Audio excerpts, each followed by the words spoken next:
ನಮಸ್ಕಾರ. ಮುಖ್ಯಾಂಶಗಳು. ಮೂರನೇ ದಿನಕ್ಕೆ ಮುಂದುವರೆದ ಸಾರಿಗೆ ನೌಕರರ ಮುಷ್ಕರ. 6ನೇ ವೇತನ ಆಯೋಗ ಜಾರಿ ಅಸಾಧ್ಯ. ಕರ್ತವ್ಯಕ್ಕೆ ಹಾಜರಾಗುವಂತೆ ಮುಖ್ಯಮಂತ್ರಿ ಬಿಎಸ್ ಯಡಿಯೂರಪ್ಪ ಮನವಿ. ವಿಶ್ವವಿದ್ಯಾಲಯಗಳಿಂದ ಹೆಚ್ಚಿನ ಸಂಶೋಧನೆಗಳು ಅಗತ್ಯ. ಹೊಸ ಆವಿಷ್ಕಾರಗಳಿಗೆ ನೂತನ ರಾಷ್ಟ್ರೀಯ ಶಿಕ್ಷಣ ನೀತಿ ಪೂರಕ. ಉಪರಾಷ್ಟ್ರಪತಿ ಎಂ ವೆಂಕಯ್ಯ ನಾಯ್ಡು.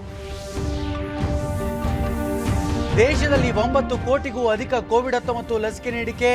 1,19,00,000 ಮಂದಿ ಚೇತರಿಕೆ. ಕೇಂದ್ರ ಸಚಿವ ಡಾಕ್ಟರ್ ಹರ್ಷವರ್ಧನ್. ಒಡಿಶಾ ಇತಿಹಾಸ ಪುಸ್ತಕದ ಹಿಂದಿ ಅವತರಣಿಕೆ ಬಿಡುಗಡೆ. ಇತಿಹಾಸ ಭವಿಷ್ಯದ ಕನ್ನಡಿ. ಪ್ರಧಾನಿ ನರೇಂದ್ರ ಮೋದಿ ಪ್ರತಿಪಾದನೆ. ವಾರ್ತೆಗಳ ವಿವರ. ಸಾರಿಗೆ ನೌಕರರ ಮುಷ್ಕರ ಮುಂದುವರಿಸಿದ್ದರಿಂದ ಸಾರ್ವಜನಿಕರು ಆಟೋ ರಿಕ್ಷಾ ಮತ್ತು ಖಾಸಗಿ ವಾಹನಗಳನ್ನೇ ಅವಲಂಬಿಸಬೇಕಾಗಿದ್ದು, ದೂರದ ಪ್ರದೇಶಗಳಿಗೆ ತೆರಳುವ ಪ್ರಯಾಣಿಕರು ಸಂಚಾರಕ್ಕಾಗಿ ಪರದಾಡುವಂತಾಗಿದೆ. ಬಸ್ ನಿಲ್ದಾಣಗಳಲ್ಲಿ ಮತ್ತು ಡಿಪೋಗಳಲ್ಲಿ ಸರ್ಕಾರಿ ಬಸ್ಗಳು ನಿಂತಲ್ಲಿಯೇ ನಿಂತಿದ್ದು, ಕೆಲವು ಖಾಸಗಿ ಬಸ್ಗಳು ಸಂಚರಿಸುತ್ತಿವೆ. ಈ ಮಧ್ಯೆ ಮುಖ್ಯಮಂತ್ರಿ ಬಿಎಸ್ ಯಡಿಯೂರಪ್ಪ 6ನೇ ವೇತನ ಆಯೋಗ ಜಾರಿಗೊಳಿಸುವುದು ಸಾಧ್ಯವಿಲ್ಲ. ರಾಜ್ಯದ ಒಟ್ಟು ಆದಾಯದಲ್ಲಿ 85% ವೇತನ, ಭತ್ಯೆ, ಪಿಂಚಣಿ ಮತ್ತಿತರ ಯೋಜನೆಯಿತರ ವೆಚ್ಚಗಳಿಗೆ ವ್ಯಯವಾಗುತ್ತಿದ್ದು, ಅಭಿವೃದ್ಧಿ ಕಾರ್ಯಗಳಿಗೆ ಅಲ್ಪ ಆದಾಯ ಲಭಿಸುತ್ತಿದೆ. ಪ್ರಸಕ್ತ ಸಂದರ್ಭದಲ್ಲಿ ಮತ್ತಷ್ಟು ಹೆಚ್ಚು ಅನುದಾನವನ್ನು ಯೋಜನೆಯಿತರ ವೆಚ್ಚಗಳಿಗೆ ಒದಗಿಸಲು ಸಾಧ್ಯವಿಲ್ಲ. ಲಾಕ್ಡೌನ್ ಸಂದರ್ಭದಲ್ಲಿಯೂ ಸಹ ಸಾರಿಗೆ ನೌಕರರ ಹಿತರಕ್ಷಣಾ ದೃಷ್ಟಿಯಿಂದ ವೇತನ ನೀಡಲು ಸರ್ಕಾರ 2,300 ಕೋಟಿ ರೂಪಾಯಿಗಳ ಅನುದಾನ ನೀಡಿದೆ ಎಂದು ತಿಳಿಸಿದರು. ಈ ಸವಾಲಿನ ಸಂದರ್ಭದಲ್ಲಿಯೂ ಸಾರಿಗೆ ಸಂಸ್ಥೆಗಳ ನೌಕರರ 9 ಬೇಡಿಕೆಗಳಲ್ಲಿ 8 ಬೇಡಿಕೆಗಳನ್ನು ಸರ್ಕಾರ ಈಗಾಗಲೇ ಈಡೇರಿಸಿದ್ದು, 6ನೇ ವೇತನ ಆಯೋಗದ ಶಿಫಾರಸಿನಂತೆ ವೇತನ ಭತ್ಯೆ ನೀಡಲು ಸಾಧ್ಯವಿಲ್ಲ. ಆದ್ದರಿಂದ ಸಾರಿಗೆ ನೌಕರರು ಮುಷ್ಕರ ಕೈಬಿಟ್ಟು ಕರ್ತವ್ಯಕ್ಕೆ ಹಾಜರಾಗಬೇಕು ಎಂದು ಮುಖ್ಯಮಂತ್ರಿ ಬಿಎಸ್ ಯಡಿಯೂರಪ್ಪ ಮನವಿ ಮಾಡಿದ್ದಾರೆ. ಅಧಿವೇಶನದಲ್ಲಿ ಅಭಿವೃದ್ಧಿ ಕಾರ್ಯಕ್ಕೆ ನಿಮ್ಮ ಹತ್ರ 15% ಹಣ ಇಲ್ಲ ಅನ್ನುವಂಥ ಮಾತನ್ನು ಹೇಳಿದರು. ಇಂಥ ಸಂದರ್ಭದಲ್ಲಿ ಸಾರಿಗೆ ನೌಕರರು ಯಾವುದೇ ಕಾರಣಕ್ಕೆ ಹಠಕ್ಕೆ ಬೀಳಬಾರ್ದು. ನಿಮ್ಮ 9 ಬೇಡಿಕೆಯಲ್ಲಿ 8 ಬೇಡಿಕೆಯನ್ನು ಈಡೇರಿಸಿದ್ದೇನೆ. ಆ 8 ಬೇಡಿಕೆಯಲ್ಲಿ ಏನಾದರೂ ಕೊರತೆ ಆಗಿದ್ದರೆ ಅದನ್ನು ಸರಿಪಡಿಸಿ ಆ ಸವಲತ್ತು ನಿಮ್ಗೆ ಸಿಗೋಂಗೆ ಮಾಡುವಂಥದ್ದು ನಮ್ಮ ಕರ್ತವ್ಯ. ಅದನ್ನು ನಾನು ಮಾಡ್ತೇನೆ. ಇವತ್ತಿನಿಂದ ನಿಮ್ಮ ವಸ್ತುಗಳನ್ನು ಓಡಾಟ ಮಾಡೋದು ಪ್ರಾರಂಭ ಮಾಡಬೇಕು. ಸಾರಿಗೆ ಇಲಾಖೆ ಇರುವಂಥದ್ದು ಸಾರ್ವಜನಿಕರ ಸೇವೆಗೋಸ್ಕರ. ಸಾರ್ವಜನಿಕರು ಸಂಕಷ್ಟದಲ್ಲಿ ನರಳ್ತಾ ಇರಬೇಕಾದ್ರೆ ಈ ರೀತಿ ಹಠಕ್ಕೆ ಬೀಳುವಂಥದ್ದು ಎಷ್ಟು ಮಟ್ಟಕ್ಕೆ ಸರಿ ಅಂತ ಸಾರಿಗೆ ನೌಕರರು ತಾವೇ ಯೋಚನೆಯನ್ನು ಮಾಡಿ ನಮ್ಮ ಸರ್ಕಾರದ ಹಣಕಾಸಿನ ಪರಿಸ್ಥಿತಿಯನ್ನು ಅರ್ಥ ಮಾಡಿಕೊಂಡು ದಯಮಾಡಿ ಸಹಕರಿಸಿ ಬಸ್ಸುಗಳ ಓಡಾಟವನ್ನು ಪ್ರಾರಂಭ ಮಾಡಿ ಸಾರ್ವಜನಿಕ ಆಗ್ತಿರುವಂಥ ತೊಂದರೆ ಕಿರುಕುಳನ್ನು ತಪ್ಪಿಸಬೇಕು ಅಂತೇಳಿ ಮತ್ತೊಮ್ಮೆ ನಾನು ಅವರಲ್ಲಿ ವಿನಂತಿ ಮಾಡ್ತೇನೆ. ಯಾವ ಕಾರಣಕ್ಕೂ ಸಹ 6ನೇ ವೇತನ ಆಯೋಗ ಜಾರಿಗೆ ಕೊಡೋಕ್ಕೆ ಸಾಧ್ಯ ಇಲ್ಲ ಇವತ್ತಿನ ಪರಿಸ್ಥಿತಿನಲ್ಲಿ. ಅದಕ್ಕೆ ಮತ್ತೆ ನಾನು ಸ್ಪಷ್ಟ ಮಾಡಿದ್ದೇನೆ, ಇದು ಸಾಧ್ಯ ಇಲ್ಲ ಅಂತ ಗೊತ್ತಾದ ಮೇಲೂ ಸಹ ನೀವು ಹಠಕ್ಕೆ ಬಿಡುವಂಥದ್ದು ಸರಿಯಲ್ಲ. ದಯಮಾಡಿ ಸಹಕರಿಸಬೇಕು ಅಂತ ವಿನಂತಿಯನ್ನು ಮಾಡಿ. ರಾಜ್ಯದ ಕೆಲವು ಜಿಲ್ಲೆಗಳಲ್ಲಿ ಕೋವಿಡ್-19 ಸೋಂಕು ಪ್ರಕರಣಗಳು ಹೆಚ್ಚಾಗುತ್ತಿರುವ ಹಿನ್ನೆಲೆಯಲ್ಲಿ ನಾಳೆಯಿಂದ ಇದೇ 20ರವರೆಗೆ ರಾತ್ರಿ ಕರ್ಫ್ಯೂ ವಿಧಿಸಲು ರಾಜ್ಯ ಸರ್ಕಾರ ನಿರ್ಧರಿಸಿದೆ ಎಂದು ಮುಖ್ಯಮಂತ್ರಿ ಬಿಎಸ್ ಯಡಿಯೂರಪ್ಪ ತಿಳಿಸಿದ್ದಾರೆ.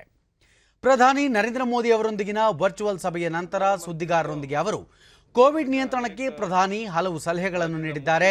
ಆ ಹಿನ್ನೆಲೆಯಲ್ಲಿ ಅಗತ್ಯ ಸೇವೆಗಳನ್ನು ಹೊರತುಪಡಿಸಿ ಬೆಂಗಳೂರು ನಗರ, ಮೈಸೂರು, ಮಂಗಳೂರು, ಕಲಬುರಗಿ, ಬೀದರ್, ತುಮಕೂರು, ಉಡುಪಿ ಮತ್ತು ಮಣಿಪಾಲದಲ್ಲಿ ನಗರ ಪ್ರದೇಶಗಳಿಗೆ ಸೀಮಿತಗೊಳಿಸಿ ರಾತ್ರಿ ಕರ್ಫ್ಯೂ ಜಾರಿಗೊಳಿಸಲಾಗುವುದು ಎಂದು ತಿಳಿಸಿದರು. ಪ್ರಧಾನಿಯವರ ಸೂಚನೆಯಂತೆ ಇದೇ 11ರಂದು ಜ್ಯೋತಿ ಬಾಪುಲೆ ಅವರ ಜನ್ಮದಿನದಿಂದ ಆರಂಭಗೊಂಡು ಸಂವಿಧಾನ ಶಿಲ್ಪಿ ಡಾಕ್ಟರ್ ಬಿಆರ್ ಅಂಬೇಡ್ಕರ್ ಅವರ ಜನ್ಮದಿನವಾದ ಏಪ್ರಿಲ್ 14ರವರೆಗೆ ಕೋವಿಡ್ ಲಸಿಕಾ ಅಭಿಯಾನ ಆರಂಭಿಸಲಾಗುತ್ತಿದೆ ಎಂದು ಮುಖ್ಯಮಂತ್ರಿ ತಿಳಿಸಿದರು. ಸಾರ್ವಜನಿಕರು ಕೋವಿಡ್ ನಿಯಮಗಳನ್ನು ಕಟ್ಟುನಿಟ್ಟಾಗಿ ಪಾಲಿಸುವ ಮೂಲಕ ಕರ್ಫ್ಯೂ, ಲಾಕ್ಡೌನ್ ಆಗದಂತೆ ಎಚ್ಚರ ವಹಿಸಬೇಕು. ಸರ್ಕಾರ ಕೋವಿಡ್ ನಿಯಮ ಪಾಲಿಸದವರ ವಿರುದ್ಧ ಕಠಿಣ ಕ್ರಮ ಕೈಗೊಳ್ಳಲು ಹಿಂಜರಿಯುವುದಿಲ್ಲ. ಸಭೆ ಸಮಾರಂಭಗಳಲ್ಲಿ ಹೆಚ್ಚಿನ ಜನರು ಭಾಗವಹಿಸದೇ ಇರುವುದು ಸೂಕ್ತ ಎಂದು ಅವರು ತಿಳಿಸಿದರು. ಮಂಗಳೂರು ನಗರ, ಕಲಬುರಗಿ ನಗರ, ಬೀದರ್ ನಗರ, ತುಮಕೂರು ನಗರ ಮತ್ತು ಮಣಿಪಾಲ್ ಇದು ಜಿಲ್ಲಾ ಕೇಂದ್ರಗಳಲ್ಲಿ ಮಾತ್ರ ಇದು ಅನ್ವಯ ಆಗುತ್ತೆ. ಈ ಅಗತ್ಯ ಸೇವೆಗಳು ನಿರಂತರವಾಗಿ ಮುಂದುವರಿಯುತ್ತೆ, ಯಾವುದೇ ಆತಂಕಗಳಿಲ್ಲ. ಇನ್ನೊಂದು ಪ್ರಧಾನಿಯವರು ಪ್ರಮುಖವಾದ ಸಲಹೆ ಕೊಟ್ಟಿರುವಂಥದ್ದು, ಏಪ್ರಿಲ್ 11 ಜ್ಯೋತಿಬಾಯಿ ಫುಲೆ ಜನ್ಮದಿನ. ಅವತ್ತಿನಿಂದ ಏಪ್ರಿಲ್ 11ರಿಂದ 14ನೇ ತಾರೀಕು ಅಂಬೇಡ್ಕರ್ ಜನ್ಮದಿನದವರೆಗೆ ವ್ಯಾಕ್ಸಿನೇಷನ್ ಅಭಿಯಾನ ಅಂದರೆ ಲಸಿಕೆ ಉತ್ಸವ ಆಚರಿಸಬೇಕು ಅಂತ ಹೇಳಿದರೆ ಆ ಕಡೆ ವಿಶೇಷವಾದಂಥ ಗಮನವನ್ನು ಕೊಡ್ತೇವೆ. ದೇಶದಲ್ಲಿ ಕೋವಿಡ್-19 ಎರಡನೇ ಅಲೆ ಹೆಚ್ಚಳದ ಹಿನ್ನೆಲೆಯಲ್ಲಿ ಪ್ರಧಾನಿ ನರೇಂದ್ರ ಮೋದಿ ಅವರು ನಿನ್ನೆ ವಿಡಿಯೋ ಕಾನ್ಫರೆನ್ಸ್ ಮೂಲಕ ಎಲ್ಲ ರಾಜ್ಯಗಳು ಹಾಗೂ ಕೇಂದ್ರಾಡಳಿತ ಪ್ರದೇಶಗಳ ಮುಖ್ಯಮಂತ್ರಿಗಳೊಂದಿಗೆ ಸಭೆ ನಡೆಸಿದರು. ಬಳಿಕ ಪ್ರಧಾನಿ ಮುಂಬರುವ 2-3 ವಾರಗಳ ಕಾಲ ಎಲ್ಲ ರಾಜ್ಯಗಳು ಕೋವಿಡ್ ನಿಯಮಗಳನ್ನು ಕಟ್ಟುನಿಟ್ಟಾಗಿ ಪಾಲನೆ ಮಾಡುವುದರೊಂದಿಗೆ ಬಿಗಿ ಕ್ರಮ ಕೈಗೊಳ್ಳಬೇಕು, ಸಾರ್ವಜನಿಕರ ಸಹಭಾಗಿತ್ವದಲ್ಲಿ ಯುದ್ಧೋಪಾದಿಯಲ್ಲಿ ಕಾರ್ಯಮಗ್ನರಾಗುವಂತೆ ಸೂಚಿಸಿದರು. ಕೋವಿಡ್ ಆರಂಭದ ದಿನಗಳಲ್ಲಿ ಇದ್ದ ಸ್ಥಿತಿಯಲ್ಲಿ ನಾವು ಇಂದು ಇಲ್ಲ. ಪ್ರಯೋಗಾಲಯಗಳು, ಲಸಿಕೆ, ಜನರಲ್ಲಿ ಜಾಗೃತಿ ಹೆಚ್ಚಾಗಿದೆ. ರಾತ್ರಿ ಕರ್ಫ್ಯೂಗೆ ಕೊರೋನಾ ಕರ್ಫ್ಯೂ ಎಂದು ನಾಮಕರಣ ಮಾಡುವ ಮೂಲಕ ಜಾಗೃತಿ ಹೆಚ್ಚಿಸಬೇಕು ಎಂದರು. भी हमारे पास है। जन भागीदारी के साथ साथ हमारे परिश्रमी डॉक्टर्स और health workers, health care staff ने स्थिति को संभालने में बहुत मदद की और आज भी कर रहे हैं। आप सभी में अपने पहले के अनुभवों का प्रभावी ढंग से उपयोग अपेक्षित है।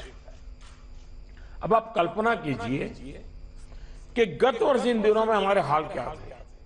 हमारे पास टेस्टिंग लैब नहीं थे, इवन मास्क कहां से मिलेगा ये भी एक चिंता का विषय था, पीपी किट नहीं था। और उस समय हमारे लिए बचने का एकमात्र साधन बचा था लॉकडाउन, ताकि हम व्यवस्थाओं को एकदम से जितना तेजी से बढ़ा सके और वो हमारी स्ट्रेटेजी काम आई। हम व्यवस्थाओं को बना सके, संसाधन खड़े कर पाए, हमारी अपनी कैपेबिलिटी बढ़ाई, दुनिया से जहां से प्राप्त कर सकते कर पाए और लॉकडाउन के समय का हमने उपयोग किया।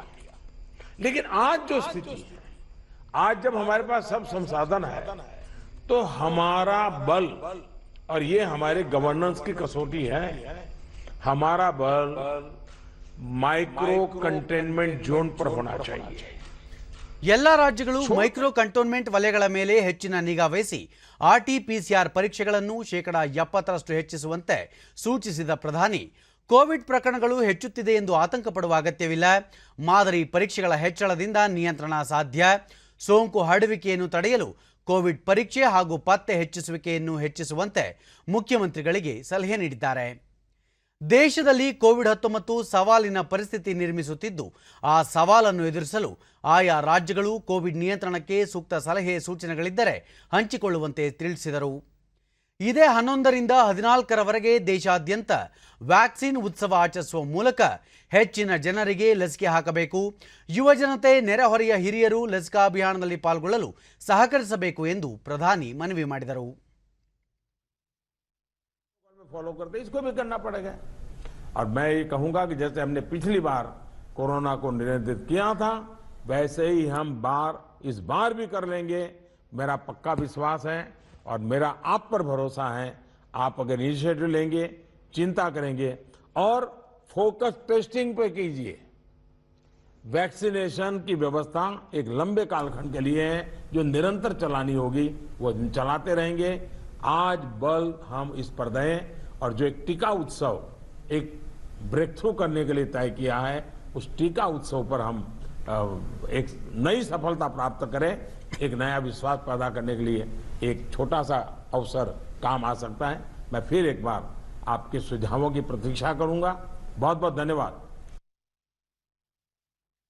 ಭಾರತ ಮತ್ತು ಚೈನಾ ನಡುವೆ ಲಡಾಖ್ನ ಚುಶುಲ್ ಪ್ರದೇಶದಲ್ಲಿ ಸೇನಾ ಪಡೆಗಳನ್ನು ಹಿಂಪಡೆಯುವ ಕುರಿತು ಇಂದು 11ನೇ ಸುತ್ತಿನ ಕಮಾಂಡರ್ ಮಟ್ಟದ ಮಾತುಕತೆ ನಡೆಯಲಿದೆ. ಪೂರ್ವ ಲದಾಖ್ ಪ್ರದೇಶದಲ್ಲಿ 1 ವರ್ಷದ ಹಿಂದೆ ಭಾರತ ಮತ್ತು ಚೈನಾ ಸೈನಿಕರು ಮುಖಾಮುಖಿಯಾದ ನಂತರ ಕಮಾಂಡರ್ ಮಟ್ಟದ 11ನೇ ಸುತ್ತಿನ ಸಭೆ ಇದಾಗಿದ್ದು, ಭಾರತದ ನಿಯೋಗದ ನೇತೃತ್ವವನ್ನು ಲೆಫ್ಟಿನೆಂಟ್ ಜನರಲ್ PGK ಮೆನನ್ ವಹಿಸಿಕೊಂಡಿದ್ದು, ಚೈನಾದ ಪರ ದಕ್ಷಿಣ ವಿಭಾಗದ ಮಿಲಿಟರಿ ಕಮಾಂಡರ್ ಕ್ಸಿನ್ ಜಿಯಾಂಗ್ ನೇತೃತ್ವ ವಹಿಸಿಕೊಂಡಿದ್ದಾರೆ. ಎರಡೂ ದೇಶಗಳ ಮಧ್ಯೆ ಶಾಂತಿ ಮರುಸ್ಥಾಪಿಸಲು ಹಲವು ಸುತ್ತಿನ ಮಾತುಕತೆಗಳ ನಂತರ ಗಡಿ ನಿಯಂತ್ರಣ ರೇಖೆಯಿಂದ ಸೇನಾಪಡೆಗಳನ್ನು ಹಿಂತೆಗೆಯುವುದು ಸೇರಿದಂತೆ ಹಲವು ಪ್ರಮುಖ ನಿರ್ಧಾರಗಳನ್ನು ಕೈಗೊಳ್ಳಲಾಗಿತ್ತು. ಇಂದಿನ ಮಾತುಕತೆಯಲ್ಲಿ ಲದಾಖ್, ಗೋಗ್ರಾ, ಹಾಟ್ ಸ್ಪ್ರಿಂಗ್ಸ್ ಮತ್ತು ಡೆಪ್ಸಾಂಗ್ ಪ್ರದೇಶದಲ್ಲಿನ ಸೇನಾ ನಿಯೋಜನೆ ಮತ್ತು ಹಿಂತೆಗೆಯುವ ಕುರಿತು ಚರ್ಚೆ ನಡೆಯಲಿದೆ. ಉಭಯ ದೇಶಗಳ ನಡುವಿನ ಉತ್ತಮ ಸಂಬಂಧ ವೃದ್ಧಿಗೆ ಗಡಿಯುದ್ದಕ್ಕೂ ಶಾಂತಿಯ ವಾತಾವರಣ ಅಗತ್ಯವಿದೆ. ಸೇನೆ ಹಿಂತೆಗೆತ ಪ್ರಕ್ರಿಯೆ ಶಾಂತಿ ಮರುಸ್ಥಾಪಿಸಲು ಕಾರಣವಾಗುತ್ತದೆ ಮತ್ತು ದ್ವಿಪಕ್ಷೀಯ ಸಂಬಂಧಗಳ ವೃದ್ಧಿಗೆ ಸಹಕಾರಿಯಾಗಲಿದೆ ಎಂದು ಭಾರತ ತಿಳಿಸಿದೆ. ಪ್ರಧಾನಿ ನರೇಂದ್ರ ಮೋದಿ ಅವರು ನೆದರ್ಲ್ಯಾಂಡ್ ಪ್ರಧಾನಿ ಮಾರ್ಕ್ ರುಟ್ಟೆ ಅವರೊಂದಿಗೆ ಇಂದು ವರ್ಚುವಲ್ ಸಭೆ ನಡೆಸಲಿದ್ದಾರೆ. ಉಭಯ ನಾಯಕರು ದ್ವಿಪಕ್ಷೀಯ ಸಹಕಾರ, ಬಾಂಧವ್ಯ ಬಲವರ್ಧನೆ, ಪ್ರಾದೇಶಿಕ ಜಾಗತಿಕ ವಿಷಯಗಳ ಕುರಿತು ಚರ್ಚಿಸಲಿದ್ದಾರೆ. ಇತ್ತೀಚೆಗೆ ನಡೆದ ಸಂಸತ್ ಚುನಾವಣೆಯಲ್ಲಿ ಪ್ರಧಾನಿಯಾಗಿ ರುಟ್ಟೆ ಆಯ್ಕೆಯಾಗಿದ್ದಾರೆ. ಈ ಹಿನ್ನೆಲೆಯಲ್ಲಿ ಅವರೊಂದಿಗೆ ದ್ವಿಪಕ್ಷೀಯ ಸಂಬಂಧ ಬಲವರ್ಧನೆಗಾಗಿ ಈ ಸಭೆ ಆಯೋಜಿಸಲಾಗಿದೆ. ನೆದರ್ಲ್ಯಾಂಡ್ ಭಾರತದಲ್ಲಿ ಬಂಡವಾಳ ಹೂಡಿಕೆ ಮಾಡಿರುವ 3ನೇ ಅತಿ ದೊಡ್ಡ ರಾಷ್ಟ್ರವಾಗಿದೆ. ಭಾರತ ಮತ್ತು ನೆದರ್ಲ್ಯಾಂಡ್ ಮಿತ್ರ ರಾಷ್ಟ್ರಗಳಾಗಿದ್ದು, ಪ್ರಜಾಪ್ರಭುತ್ವ ಮತ್ತು ಕಾನೂನು ಪರಿಪಾಲಿಸುವ ದೇಶಗಳಾಗಿವೆ. ಅಲ್ಲದೆ ಭಾರತೀಯ ಮೂಲದವರು ನೆದರ್ಲ್ಯಾಂಡ್ನಲ್ಲಿ ಹೆಚ್ಚಿನ ಸಂಖ್ಯೆಯಲ್ಲಿ ವಾಸವಾಗಿದ್ದಾರೆ. ಇಂದು ನಡೆದ ಜಮ್ಮು IIMನ ಘಟಿಕೋತ್ಸವ ಸಮಾರಂಭದಲ್ಲಿ ಉಪರಾಷ್ಟ್ರಪತಿ ವೆಂಕಯ್ಯ ನಾಯ್ಡು ಪದವಿ ಪಡೆದ ವಿದ್ಯಾರ್ಥಿಗಳಿಗೆ ಪ್ರಮಾಣ ಪತ್ರಗಳನ್ನು ಪ್ರದಾನ ಮಾಡಿದರು. ಬಳಿಕ ಅವರು ಜಮ್ಮು ಕಾಶ್ಮೀರ ಪ್ರಾಚೀನ ಕಾಲದಿಂದಲೂ ಶೈಕ್ಷಣಿಕವಾಗಿ ಶ್ರೀಮಂತ ಸಂಸ್ಕೃತಿಯನ್ನು ಹೊಂದಿದೆ. ಇಲ್ಲಿನ ಶಿಕ್ಷಣ ಸಂಸ್ಥೆಗಳು ಉತ್ತಮ ಶಿಕ್ಷಣ ನೀಡುತ್ತಾ ಬಂದಿವೆ. ಸುಸ್ಥಿರ ಮತ್ತು ಎಲ್ಲರನ್ನೊಳಗೊಂಡ ಅಭಿವೃದ್ಧಿ ಇಂದಿನ ಅಗತ್ಯವಾಗಿದೆ. ಶಿಕ್ಷಣ ಅಭಿವೃದ್ಧಿಯ ಹೃದಯವಾಗಿರುವುದರಿಂದ ಶಿಕ್ಷಣದಲ್ಲಿ ಮತ್ತಷ್ಟು ಬದಲಾವಣೆಗಳನ್ನು ತರಬೇಕಾಗಿದೆ. ಈ ನಿಟ್ಟಿನಲ್ಲಿ ಕೇಂದ್ರ ಸರ್ಕಾರ ನೂತನ ರಾಷ್ಟ್ರೀಯ ಶಿಕ್ಷಣ ನೀತಿಯನ್ನು ಜಾರಿಗೆ ತಂದಿದೆ. ಶಿಕ್ಷಣಕ್ಕೆ ಬದುಕುಗಳಲ್ಲಿ ಸಂತೋಷ, ಶಾಂತಿ ಮತ್ತು ಸಾಮರಸ್ಯ ತರುವ ಶಕ್ತಿ ಇರುವುದರಿಂದ ಎಲ್ಲ ಮಕ್ಕಳಲ್ಲಿ ಶಿಕ್ಷಣದ ಬಗ್ಗೆ ಆಸಕ್ತಿ ಮೂಡಿಸಬೇಕಿದೆ ಎಂದರು. IIM जम्मू ने अपने लिए ऊंचे लक्ष्य किया है और बोर्ड ऑफ गवर्नर, निर्देशक और शिक्षक समुदाय उच्च स्तरीय शिक्षा सुनिश्चित करने, स्तरीय शोध और अनुसंधान के अवसर पर उपलब्ध कराने तथा अंतर्राष्ट्रीय सहयोग बढ़ाने के लिए कृत संकल्प है. ವಿಶ್ವವಿದ್ಯಾಲಯಗಳು ಮತ್ತು ಉನ್ನತ ಶಿಕ್ಷಣ ಸಂಸ್ಥೆಗಳು ಹೆಚ್ಚು ಆವಿಷ್ಕಾರಗಳನ್ನು ನಡೆಸಬೇಕಾಗಿದೆ. ಭಾರತ ಮಹತ್ವದ ಪರಿವರ್ತನೆ ಕಾಣುತ್ತಿದ್ದು, ಕೋವಿಡ್ ಸವಾಲುಗಳ ನಡುವೆಯೂ ಅನೇಕ ಸಂಶೋಧನೆಗಳು ಮತ್ತು ಆವಿಷ್ಕಾರಗಳನ್ನು ನಡೆಸಲಾಗಿದೆ. ವಿದ್ಯಾರ್ಥಿಗಳು, ಪದವೀಧರರು ಸೇರಿದಂತೆ ಎಲ್ಲರೂ ಉತ್ತಮ ಆಹಾರ ಪದ್ಧತಿಯೊಂದಿಗೆ ಉತ್ತಮ ಆರೋಗ್ಯ ಕಾಪಾಡಿಕೊಳ್ಳಬೇಕು. ಪ್ರಕೃತಿ ಮತ್ತು ಸಂಸ್ಕೃತಿಯ ಮೌಲ್ಯಗಳನ್ನು ಅಳವಡಿಸಿಕೊಳ್ಳಬೇಕು. ಕೃಷಿ ಕ್ಷೇತ್ರದಲ್ಲಿ ಮಾರುಕಟ್ಟೆ ವಿಸ್ತರಣೆ ಅಗತ್ಯವಾಗಿದ್ದು, IIM ಪದವೀಧರರು ಈ ಕ್ಷೇತ್ರಕ್ಕೆ ಹೆಚ್ಚಾಗಿ ಪ್ರವೇಶಿಸಬೇಕು ಎಂದು ಉಪರಾಷ್ಟ್ರಪತಿ ಅಭಿಪ್ರಾಯಪಟ್ಟರು. Anandavardhana.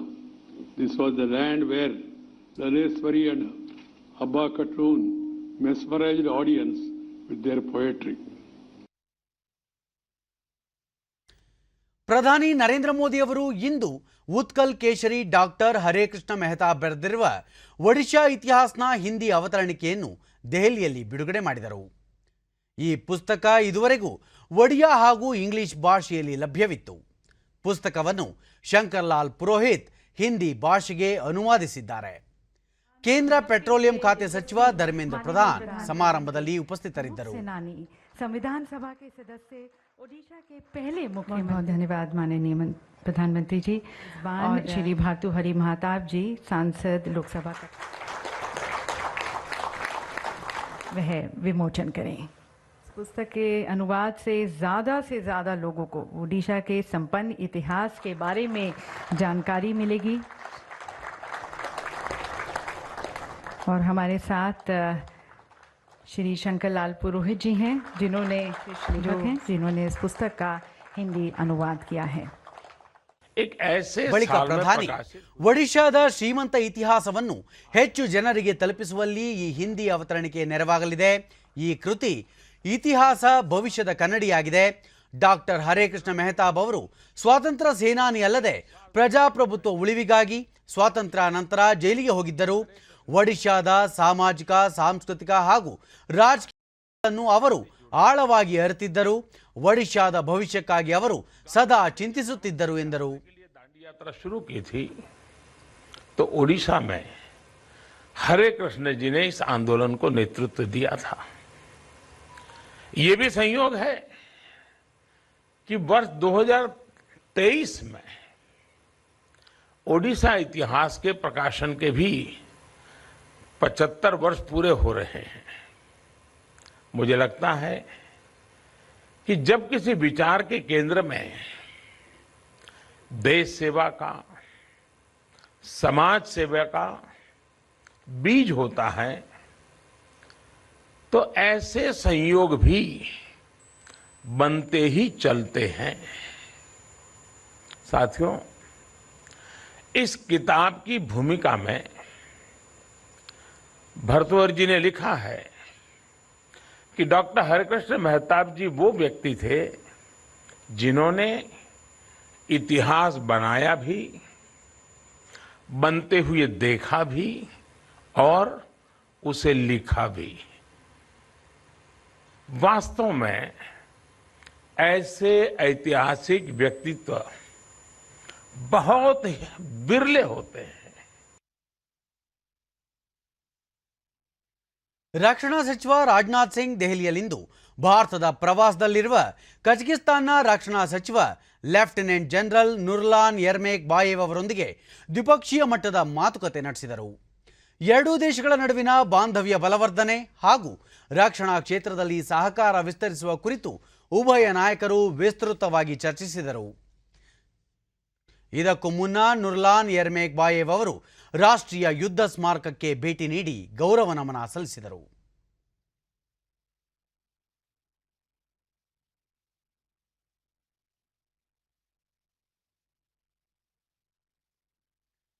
ದೇಶದಲ್ಲಿ ಈವರೆಗೆ 9 ಕೋಟಿಗೂ ಅಧಿಕ ಕೋವಿಡ್ ಡೋಸ್ಗಳನ್ನು ನೀಡಲಾಗಿದ್ದು, ವಿಶ್ವದಲ್ಲಿ ಅತಿ ಹೆಚ್ಚು ಕೋವಿಡ್ ಲಸಿಕೆಗಳನ್ನು ನೀಡುತ್ತಿರುವ ದೇಶಗಳ ಪೈಕಿ ಭಾರತ ಒಂದಾಗಿದೆ ಎಂದು ಆರೋಗ್ಯ ಸಚಿವ ಡಾಕ್ಟರ್ ಹರ್ಷವರ್ಧನ್ ತಿಳಿಸಿದ್ದಾರೆ. ಕೋವಿಡ್ ಕುರಿತ ಉನ್ನತ ಮಟ್ಟದ ಸಚಿವರ ತಂಡದ 24ನೇ ಸಭೆಯನ್ನು ಉದ್ದೇಶಿಸಿ ಅವರು ದೇಶದಲ್ಲಿ 1,19,00,000ಕ್ಕೂ ಅಧಿಕ ಮಂದಿ ಕೋವಿಡ್ ಸೋಂಕಿನಿಂದ ಈವರೆಗೆ ಚೇತರಿಸಿಕೊಂಡಿದ್ದಾರೆ. 2-3 ತಿಂಗಳ ಹಿಂದೆ ಸುಮಾರು 97%ರಷ್ಟಿದ್ದ ಚೇತರಿಕೆ ಪ್ರಮಾಣ ಇದೀಗ 91.22ಕ್ಕೆ ಇಳಿದಿದೆ. ಕಳೆದ 7 ದಿನಗಳಲ್ಲಿ ದೇಶದ 149 ಜಿಲ್ಲೆಗಳಲ್ಲಿ ಕೋವಿಡ್ನ ಯಾವುದೇ ಪ್ರಕರಣ ವರದಿಯಾಗಿಲ್ಲ ಎಂದರು. ದೇಶದಲ್ಲಿ ಸೋಂಕಿನಿಂದ ಸಾವನ್ನಪ್ಪಿದವರ ಸಂಖ್ಯೆ 1,67,642ಕ್ಕೆ ಏರಿದೆ. ಕಳೆದೊಂದು ದಿನದಲ್ಲಿ 780 ಮಂದಿ ಸೋಂಕಿನಿಂದ ಮೃತಪಟ್ಟಿದ್ದಾರೆ. ದೇಶದಲ್ಲಿ ಸಾವಿನ ಪ್ರಮಾಣ ನಿರಂತರವಾಗಿ ಕಡಿಮೆಯಾಗುತ್ತಿದ್ದು, ಸದ್ಯ ಈ ಪ್ರಮಾಣ 1.28ರಷ್ಟಿದೆ. ದೇಶಾದ್ಯಂತ ಇಂದು ಬೆಳಗ್ಗೆಯವರೆಗೆ 9,43,34,000 ಕೋವಿಡ್ ಡೋಸ್ಗಳನ್ನು ನೀಡಲಾಗಿದೆ. ಕಳೆದ ವಾರ ಒಂದೇ ದಿನ 43 ಲಕ್ಷ ಡೋಸ್ಗಳನ್ನು ನೀಡಲಾಗಿದ್ದು, ವಿಶ್ವದಲ್ಲೇ ಇದು ಅತಿ ಹೆಚ್ಚು ಪ್ರಮಾಣವಾಗಿದೆ. ಈವರೆಗೆ 84 ದೇಶಗಳಿಗೆ 6,45,00,000 ಡೋಸ್ಗಳನ್ನು ರಫ್ತು ಮಾಡಲಾಗಿದೆ ಎಂದು ಸಚಿವರು ಮಾಹಿತಿ ನೀಡಿದರು. And later on the other priority groups. So just to give you a brief about that, today at 9 o'clock, the latest figures suggest that 9,43,34,262 doses have been given to people in India of the various priority groups. And in the last 24 hours itself, we have given 36,91,511 doses. This figure, in fact, in last week we one day even gave 43 lakh doses. This is probably the highest given anywhere in the whole world and probably better than everyone. As far as our healthcare workers are concerned, over 89 lakhs have got the first dose and over 54 lakhs have got the second dose. As far as the front line or the field level workers are concerned, over 98 lakhs have got the first dose and 45 lakhs have got the second dose. For those between 45 and 59 years of age, the first dose has been received by over 2 crore 61 lakh people, and the second dose has been received by 5,23,268 people. Those above 60 years of age, over 3 crore 75 lakh people have received the first dose. ದೇಶದಲ್ಲಿ ಕಳೆದ 24 ಗಂಟೆಗಳಲ್ಲಿ 1,31,968 ಹೊಸ COVID-19 ಪ್ರಕರಣಗಳು ಬೆಳಕಿಗೆ ಬಂದಿವೆ. 61,899 ಮಂದಿ ಚೇತರಿಸಿಕೊಂಡಿದ್ದು 780 ಮಂದಿ ಮೃತಪಟ್ಟಿದ್ದಾರೆ. ಇದರೊಂದಿಗೆ ದೇಶದಲ್ಲಿ ಒಟ್ಟು ಸೋಂಕಿತರ ಸಂಖ್ಯೆ 1,30,60,542ಕ್ಕೆ ಏರಿಕೆಯಾಗಿದೆ ಎಂದು ಕೇಂದ್ರ ಆರೋಗ್ಯ ಸಚಿವಾಲಯ ತಿಳಿಸಿದೆ. ಈವರೆಗೆ 1,19,13,292 ಮಂದಿ ಗುಣಮುಖರಾಗುವುದರೊಂದಿಗೆ ಚೇತರಿಕೆ ಪ್ರಮಾಣ 92.22%ಕ್ಕೆ ಏರಿಕೆಯಾಗಿದೆ. ಒಟ್ಟು 9,79,608 ಸಕ್ರಿಯ ಪ್ರಕರಣಗಳಿದ್ದು 7.5%ರಷ್ಟಿದೆ. ಇದುವರೆಗೆ 1,67,642 ಮಂದಿ ಮೃತಪಟ್ಟಿದ್ದು ಈ ಪ್ರಮಾಣ 1.28%ರಷ್ಟಿದೆ. ದೇಶದಲ್ಲಿ ಕೊರೋನಾ ಸೋಂಕಿತರ ಪರೀಕ್ಷಾ ಸಾಮರ್ಥ್ಯದಲ್ಲಿ ತೀವ್ರಗತಿಯಲ್ಲಿ ಏರಿಕೆಯಾಗುತ್ತಿದೆ. ಇದುವರೆಗೆ 25,40,41,584 ಮಂದಿಗೆ ಪರೀಕ್ಷೆ ನಡೆಸಲಾಗಿದೆ ಎಂದು ಭಾರತೀಯ ವೈದ್ಯಕೀಯ ಸಂಶೋಧನಾ ಸಂಸ್ಥೆ ICMR ತಿಳಿಸಿದೆ. ಸರ್ಕಾರಿ ಮತ್ತು ಖಾಸಗಿ ಪ್ರಯೋಗಾಲಯಗಳು ಸೇರಿದಂತೆ ನಿನ್ನೆ ಒಂದೇ ದಿನ 13,64,205 ಮಾದರಿಗಳ ಪರೀಕ್ಷೆ ನಡೆಸಲಾಗಿದೆ ಎಂದು ICMR ಹೇಳಿದೆ. ಕೋವಿಡ್-19 ಲಸಿಕೆಗಳನ್ನು ರಫ್ತು ಮಾಡಲು ಯಾವುದೇ ನಿರ್ಬಂಧವಿಲ್ಲ ಎಂದು ವಿದೇಶಾಂಗ ಸಚಿವಾಲಯ ಸ್ಪಷ್ಟಪಡಿಸಿದೆ. ಸ್ಥಳೀಯವಾಗಿ ಲಸಿಕೆ ಅಭಾವವಾಗದಂತೆ ಗಮನದಲ್ಲಿಟ್ಟುಕೊಂಡು ವಿವಿಧ ದೇಶಗಳಿಗೆ ಲಸಿಕೆ ರಫ್ತು ಮಾಡಲು ಪರವಾನಗಿ ನೀಡಲಾಗಿದೆ. ದೇಶದಲ್ಲಿ ಲಸಿಕೆ ಅಭಾವವಿಲ್ಲ ಎಂದು ವಿದೇಶಾಂಗ ವಕ್ತಾರ ಆರಿಂದ್ ಬಾಗ್ಚಿ ತಿಳಿಸಿದ್ದಾರೆ. केंद्र सरकार वैक्सीन पर लगातार निगरानी रख रही है. केंद्र सरकार द्वारा गठित उच्च स्तरीय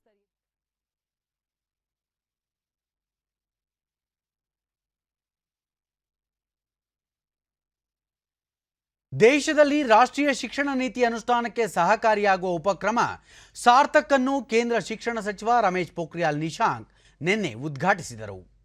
ಬಳಿಕ ಅವರು ವಿದ್ಯಾರ್ಥಿಗಳು ಶಿಕ್ಷಕರಿಗೆ ಈ ಸಾರ್ಥಕ್ ಗುಣಮಟ್ಟದ ಶಿಕ್ಷಣ ನೀಡಲು ಸಹಕಾರಿಯಾಗಲಿದೆ. ಮಕ್ಕಳು ಮತ್ತು ಯುವ ಜನತೆ ರಾಷ್ಟ್ರೀಯ ಹಾಗೂ ಜಾಗತಿಕ ಸವಾಲುಗಳನ್ನು ಎದುರಿಸಲು ಇದು ಸಹಕಾರಿಯಾಗಲಿದೆ. ರಾಷ್ಟ್ರೀಯ ಶಿಕ್ಷಣ ನೀತಿ ಭಾರತೀಯ ಸಂಪ್ರದಾಯ, ಸಂಸ್ಕೃತಿ, ಕೌಶಲ್ಯ ಮತ್ತು ಮೌಲ್ಯಾಧಾರಿತ ಶಿಕ್ಷಣ ನೀಡಲು ಸಹಕಾರಿ ಎಂದು ಹೇಳಿದರು.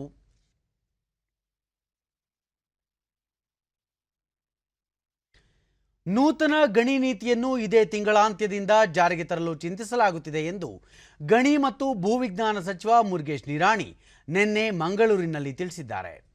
ಈಗಾಗಲೇ ಗಣಿ ನೀತಿಗೆ ಸಂಬಂಧಿಸಿದ ಕರಡು ನೀತಿ ಸಿದ್ಧಗೊಂಡಿದ್ದು ಜನಪ್ರತಿನಿಧಿಗಳು, ಜಿಲ್ಲಾಧಿಕಾರಿಗಳು ಮತ್ತು ಹಿರಿಯ ಅಧಿಕಾರಿಗಳು ಅಧ್ಯಯನ ನಡೆಸಿ ಸಲಹೆ ಸೂಚನೆ ನೀಡಲು ಕೋರಲಾಗಿದೆ ಎಂದರು.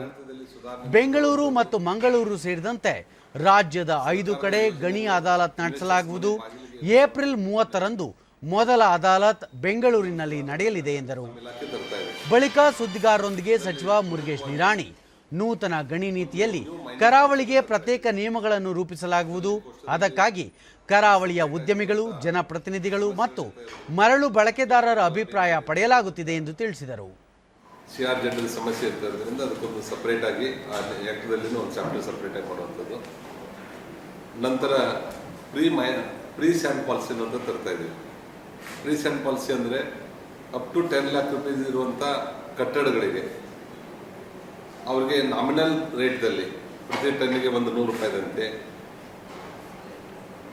ಆ ಗ್ರಾಮ ಪಂಚಾಯತಿ ವ್ಯಾಪ್ತಿಯಿಂದ ಯಾವುದೇ ಪಟ್ಟಣ ಪಂಚಾಯತಿ, ನಗರಸಭೆ, ಮಹಾನಗರ ಸಭೆ, ಪುರಸಭೆ ಈ ಥರ ಬರುವಂಥವ್ರಿಗೆ ಆ ಬಿಲ್ಡಿಂಗ್ ಪ್ಲಾನ್ಗಳನ್ನು ಅಪ್ರೂವಲ್ ಮಾಡಿಕೊಡುವಂಥ ಸಂದರ್ಭದಲ್ಲೇ ರಾಯಲ್ಟಿ ಕಟ್ಟಿಸ್ಕೊಂಡು ಅದನ್ನು ಉಸುಕನ್ನು ಕೊಡುವಂಥದ್ದು. ಅಕ್ರಮ ಗಣಿಗಾರಿಕೆ ಅನ್ನುವಂಥದ್ರೆ ಸರಳೀಕರಣ ಮಾಡುವಂಥದ್ದು. ಉದಾಹರಣೆ ನಮ್ಮ ಇಲಾಖೆಯಲ್ಲಿ ತಪ್ಪಿದೆ, ನಮ್ಮ ಸರ್ಕಾರದ ನಿರ್ಧಾರಗಳಲ್ಲಿ ತಪ್ಪಿದೆ. ಒಂದು ಉದಾಹರಣೆ ಹೇಳ್ತೇನೆ. ಇವತ್ತು ಒಂದು ಜಿಲ್ಲೆಯಲ್ಲಿ 1.5 ಎಕರೆದಲ್ಲಿ ಅವರು ಮೈನ್ ಮಾಡಿದ್ದಾರೆ. ಆ ಮೈನ್ ಮಾಡಿರೋಂಥದ್ದನ್ನ ಡ್ರೋನ್ ಸರ್ವೆದಲ್ಲಿ ಕ್ಯಾಲ್ಕುಲೇಟ್ ಮಾಡಿ ಇಂಟು 5 ಟೈಮ್ಸ್ ಮಾಡಿ ಅದು ಪೆನಾಲ್ಟಿ ಇಂಟ್ರೆಸ್ಟ್ ಎಲ್ಲ ಹಾಕಿ 80 ಕೋಟಿ ರೂಪಾಯಿ ಮಾಡಿದ್ದಾರೆ. ಉದಾಹರಣೆಗೆ 1.5 ಎಕರೆದಲ್ಲಿ 80 ಕೋಟಿ ರೂಪಾಯಿ ಮಾಡಿದಾಗ ಆ ಲ್ಯಾಂಡ್ ವ್ಯಾಲ್ಯೂನ 12 ಲಕ್ಷದಿಂದ 15 ಲಕ್ಷ ಇಂಟು 4 ಟೈಮ್ಸ್ ಮಾಡಿದರೆ 60 ಲ್ಯಾಕ್ಸ್ ಆಯಿತು. ಇನ್ನು ಮೈನಸ್ ವ್ಯಾಲ್ಯೂನು ಆ್ಯಡ್ ಮಾಡಿದ್ರು ಸಹಿತ it should not cost more than 1 crore. ಅದಕ್ಕೆ 80 ಕೋಟಿ ಮಾಡಿದಾಗ ಆ ಓನರು ಅವನ ನೆಟ್ವರ್ಕ್ 1 ಕೋಟಿ ರೂಪಾಯಿ ಇದೇನಿಲ್ಲೋ ಅಥವಾ ತುಂಬಲಿಕ್ಕೆ ಕೆಪಾಸಿಟಿ ಇದೆಯೋ ಅನ್ನೋದು ನಾವು ಅರ್ಥ ಮಾಡ್ಕೋಬೇಕು. ಅವ್ನ ನೆಟ್ವರ್ಕ್ 1 ಕೋಟಿ ರೂಪಾಯಿ ಇಲ್ಲಾಂದ್ರೆ 80 ಕೋಟಿ ರೂಪಾಯಿ ಪೆನಾಲ್ಟಿ ಹಾಕಿದ್ರೆ ಬರ್ತದೆ ಯಾವಾಗ, ಅದು ನಮ್ಮ ಪೇಪರ್ದಲ್ಲಿ ಇರ್ತದೆ ಹೊರತು ಅದು ಯಾವತ್ತೂ ರಿಕವರಿ ಮಾಡ್ಕೊಳ್ಳಿಕ್ಕೆ ಸಾಧ್ಯ ಇಲ್ಲ. ಇಂಥದ್ದು ಅವೈಜ್ಞಾನಿಕ ಆಗಿದೆ. ಒಂದು ಉದಾಹರಣೆಗೆ ಒಂದು ಗ್ರನೈಟ್ ಮಾಡ್ತೀವಿ, ಗ್ರನೈಟ್ದಲ್ಲಿ ನಾವು ರಿಕವರಿ ಅಂತ ಕರಿತೀವಿ. ಆ ರಿಕವರಿ ಬರೋದೇ 5% to 20% ಮ್ಯಾಕ್ಸಿಮಮ್. ಇನ್ನು 80% ಎಲ್ಲ ಓವರ್ ಬರ್ಡನ್ ಇರ್ತದೆ. ನಾವು ಅದನ್ನು ಡ್ರೋನ್ ಸರ್ವೆದಿಂದ ತಂದು ಅದನ್ನು 100% ಮಾಡಿಟ್ರೆ ಅದು ತುಂಬಲಿಕ್ಕೆ ಆಗಲ್ಲ ಯಾರಿಗೇನು, ಅದು ವಾಸ್ತುಸ್ಥಿತಿ ಇಲ್ಲ. ಅದನ್ನೆಲ್ಲ ಹೇಳಿ ನಮ್ಮ ಅಧಿಕಾರಿಗಳಿಗೆ. ಕೋಲಾರ ಜಿಲ್ಲೆಯಲ್ಲಿ ಕನ್ನಡ ಜಾಗೃತಿ ಸಮಿತಿ ಸದಸ್ಯರು ಮತ್ತು ಕನ್ನಡ ಪರ ಸಂಘ ಸಂಸ್ಥೆಗಳ ಮುಖಂಡರೊಂದಿಗೆ ಕನ್ನಡ ಅನುಷ್ಠಾನದ ಪ್ರಗತಿ ಪರಿಶೀಲನಾ ಸಭೆಯನ್ನು ಆಯೋಜಿಸಲಾಗಿತ್ತು. ನಗರದ ಪ್ರವಾಸಿ ಮಂದಿರದಲ್ಲಿ ನಡೆದ ಸಭೆಯಲ್ಲಿ ಕನ್ನಡ ಅಭಿವೃದ್ಧಿ ಪ್ರಾಧಿಕಾರದ ಅಧ್ಯಕ್ಷರಾದ TS ನಾಗಾಭರಣ ಅಧ್ಯಕ್ಷತೆ ವಹಿಸಿದ್ದರು. ಸಹಾಯಕ ನಿರ್ದೇಶಕರಾದ ರವಿಕುಮಾರ್ ಮತ್ತು ಜಿಲ್ಲಾ ಮಟ್ಟದ ಅಧಿಕಾರಿಗಳು ಉಪಸ್ಥಿತರಿದ್ದರು. ಕೋಲಾರ ಗಡಿ ಪ್ರದೇಶದ ಜಿಲ್ಲೆಯಾಗಿರುವುದರಿಂದ ಅನ್ಯ ಭಾಷೆಗಳ ಬಳಕೆ ಹೆಚ್ಚಿರುತ್ತದೆ. ಕನ್ನಡ ಭಾಷೆ ಬಳಸುವಂತೆ ಜನರ ಮನವೊಲಿಸುವ ಕುರಿತು ಸಭೆಯಲ್ಲಿ ಚರ್ಚಿಸಲಾಯಿತು. ಜಿಲ್ಲೆಯಲ್ಲಿ ಕನ್ನಡ ಭಾಷೆಯ ಬಳಕೆ ಮತ್ತು ಬೆಳವಣಿಗೆಗೆ ಪೂರಕವಾಗಿ ಬೀದಿ ನಾಟಕಗಳನ್ನು ಹಮ್ಮಿಕೊಳ್ಳಬೇಕು ಹಾಗೂ ಸ್ಥಳೀಯ ಸಮಾನ ಮನಸ್ಕರನ್ನು ಒಂದೆಡೆ ಸೇರಿಸಿ ಕನ್ನಡ ಭಾಷೆಯ ಸಾರ್ವಭೌಮತ್ವವನ್ನು ಸಾರುವ ಕಾರ್ಯಕ್ರಮಗಳನ್ನು ಹಮ್ಮಿಕೊಂಡಾಗ ಮಾತ್ರ ಕನ್ನಡ ಭಾಷೆ ಬೆಳೆಯಲು ಸಾಧ್ಯ ಎಂದು ಸಭೆಯಲ್ಲಿ ತಿಳಿಸಲಾಯಿತು.